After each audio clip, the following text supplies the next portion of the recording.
जी गोष्ट आहे ती 2011 किंवा 12ची आहे, कारण त्यावेळी आम्ही एक डॉक्युमेंटरी शूट करत होतो कोल्हापूर आणि कणकवलीच्या मधल्या एका भागामध्ये. कोल्हापूर कणकवलीच्या मधल्या भागामध्ये जिथे आंबोली घाट वगैरे आहे त्या साईडला. आंबोली ओके. घाट तर फेमस आणि फॉरेस्ट एरिया, पूर्णपणे फॉरेस्ट एरिया. आणि बऱ्याच गोष्टी आमच्या कानावरती येत होत्या त्या गावाच्या आणि तिकडच्या जागेच्या. पण आम्ही असं विचार केला की काही नाही रे, एवढं काय फरक पडतोय, काय इतकं काय लोड नाही आहे, आपण जाऊया, काय हरकत नाही. आणि आम्ही डॉक्युमेंटरी एका मंदिरावरती करत होतो, त्याचा जीर्णोद्धार होता आणि त्यांना डॉक्युमेंटरी फिल्म हवी होती. 4 दिवस आम्ही शूट केलं ऑलरेडी आणि 5वा दिवस होता, आय थिंक तो शेवटचा दिवस होता. आणि शूट करताना पहिल्याच 5व्या दिवशी संध्याकाळी 7 वाजता आम्ही तिकडचे जे वयोवृद्ध लोक होते त्यांच्यापैकी एकाचा इंटरव्ह्यू घेत होतो, त्यांच्याच घरात घेत होतो. इंटरव्ह्यू घेत असताना सीन असं झाला की मध्येच त्यांचा फोन वाजला. 2-3 वेळा त्यांनी कॅन्सल केला, काही समजलं नाही, जमलं नाही, काहीतरी झालं. नंतर एकदाच एका पॉईंटला असं झालं की त्यांच्याच घरातलं एक जण धावत धावत कॅमेराच्या मध्ये आलं आणि त्यांनी त्यांना सांगितलं की असं असं काहीतरी झालं. आणि ते उठून सगळे निघून गेले. ते निघून गेल्यानंतर आम्हाला पण काही कळलं नाही. आम्ही पण विचार करत होतो की काहीतरी झालं असेल, काहीतरी घडत असेल. ओके, आम्ही पण रिलॅक्स होऊन कॅमेरा ऑफ करून म्हणजे काहीतरी नॉर्मल झालं असेल. त्यांच्या घरी एक जण काम करत होता, त्याने आम्हाला एक गोष्ट सांगितली की त्यांची मुलगी जी आहे ना ती माहेरून पळून इकडे येते, या गावात येते. तर आम्हाला कळलं नाही पळून काय येते, म्हणजे काय पळून जाऊन लग्न वगैरे केलं का, असा काहीतरी किस्सा असेल. म्हटलं नाही, ती पळून जाऊन मध्ये ती ॲक्च्युली गरोदर आहे आणि तिकडून आणि तिला काहीतरी 7वा महिना लागला आहे आत्ताच हल्ली, पोट भरणी वगैरे झाली आणि तिकडून ती धावत धावत निघाली आहे. तिच्या माहेरच्या म्हणजे सासरच्यांनी फोन करून सांगितलं की तुमची मुलगी तुमच्या गावी यायला पळत पळत निघाली. रात्री 7:30-8 वाजले होते जेमतेम तेव्हा. पळत निघाली? हा, पळत. हो, पायाने. दोन्ही गाव म्हणजे गावांमधलं जास्त अंतर नव्हतं. ओके. एक म्हणजे बाजूबाजूलाच गाव होती असं पकड, म्हणजे एवढं की लगेच तू बाईकने जाशील आणि 15-20 मिनिटात तिथे पोहोचशील असं गाव होतं. त्याने आम्हाला एक गोष्ट सांगितली की या गावामध्ये कोणीही गरोदर बाई म्हणजे गावात गरोदर झाली तर काही प्रॉब्लेम नसतो, पण बाहेरून गावातली गरोदर बाई येत नाही वेशीवरून. तर आम्हाला म्हटलं असे वेशीवरून यायचं काय प्रॉब्लेम आहे. म्हणजे सीमा त्यांची होती तिकडून. तर तिकडे एक झाड होतं वडाचं.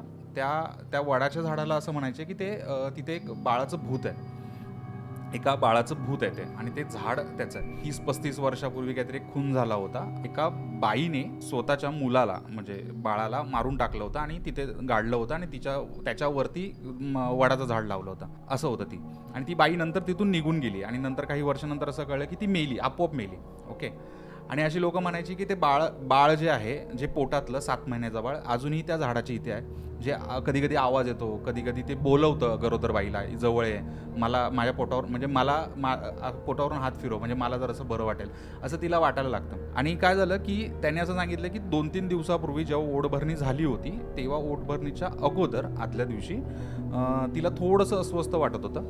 आणि तेव्हा तिने एक काम केलं की तिने घरी फोन करून सांगितलं की माझं पोट ना खूप जडजड वाटतं. होती तेव्हा ती तिच्या सासरीच होती जिथे ओढभरणी झाली त्यांच्याकडे. ओके. दुसऱ्या दिवशी ओढभरणी झाली आणि ओढभरणीच्या दिवशी तिची पोट ना असं खूप जडजड वाटायला लागलं. तिला कळेच ना काय झालं. नॉर्मल होतं, सगळं नॉर्मल होतं, तिचं खूप पोट जड वाटायला लागलं, थोडंसं हेवी वाटायला लागलं. आणि त्या दिवशी ती म्हणाली की मला ना खूप कसं तरी काहीतरी होतं, मला जाऊन झोपू दे.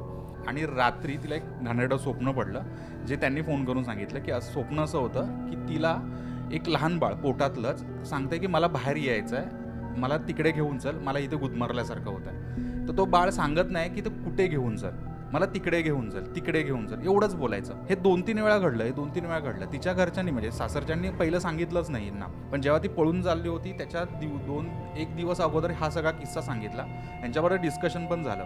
त्याच्यानंतर आम्ही आलो, त्याच्यामुळे ते तिकडे गेले नाहीत, सासरी गेले नाहीत तिला भेटायला वगैरे. ओढभरणीच्या दिवशी तिला खूपच विचित्र वाटायला लागलं. 2-3 दिवस तिला पकडून ठेवलं त्यांनी, म्हणजे इतकं की 7 महिन्याच्या बाईला बांधून ठेवलं त्यांच्या घरात त्यांनी. ती म्हणत होती की माझ्या बाळ सांगते मला तिथे ये.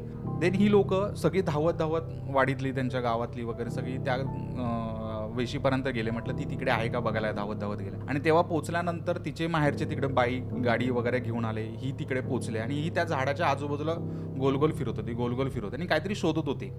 पोटावरून हात फिरायचे, काहीतरी शोधायची, पोटावरून हात फिरवायची, काहीतरी शोधायची. तुम्ही कुठे होतात तेव्हा? आम्ही तिथेच घरी त्यांच्या. तो माणूस हे सगळं सांगतोय आम्हाला आणि ते सगळं घडतंय. आणि त्याच्यानंतर तिचा भाऊ काहीतरी तो बाईकवरून आला, साडी आणि म्हणजे त्यांचं असं म्हणणं होतं की ओटी भरूया तिथे गेल्यानंतर. ओटभरणीला आपण बोलवलं नाही देवाला, का जागेवाल्याला बोलवलं नाही, किंवा वेशीवरती नारळ ठेवला नाही, म्हणून असं काहीतरी झालं असेल असं त्यांना वाटलं. मग ते म्हणाले की नाही आपण तिथे हे ठेवा काय आपलं नारळ वगैरे ठेवू आणि मग जाऊ. आणि देन मग आम्ही सर आमच्याकडे काय बाईक 2 बाईक होत्या, आम्ही म्हटलं चल जाऊन बघून येऊ. आम्ही पण असं मजा मस्ती म्हणून चल तिच्या अंगात आलाय म्हणून आम्ही धमाल मस्ती म्हणून गेलो. तिकडे गेल्यानंतर त्याच्या अगोदरच काहीतरी गोष्टी झाल्या होत्या. ती चक्कर येऊन पडली होती नॉर्मल.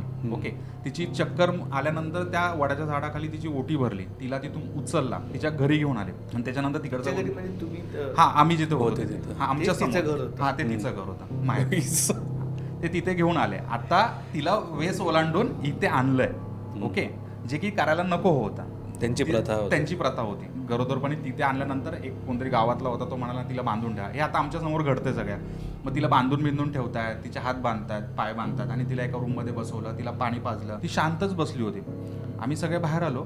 त्याच्यानंतर आम्ही सगळे एका कोपऱ्यात असताना तिची आई हळूच त्या रूममध्ये जाऊन बघत होती ना, तर ती बया तिच्या पोटावरती हात पाय मागे ती गोल गोल फिरत होती आणि इतक्या घाण फिरत होती की तिला कळत आणि ती गोल भोवरा कसा फिरतो तसा ती गोल गोल फिरायला लागली. तिच्या आईने तिला थांबवलं आणि इतकं विचित्र सीन डोळ्यासमोर ना तो.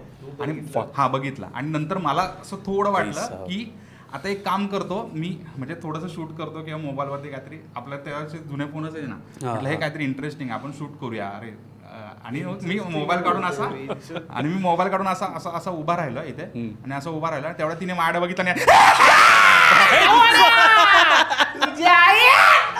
एवढंच तिने केलं. ती शांत बसली.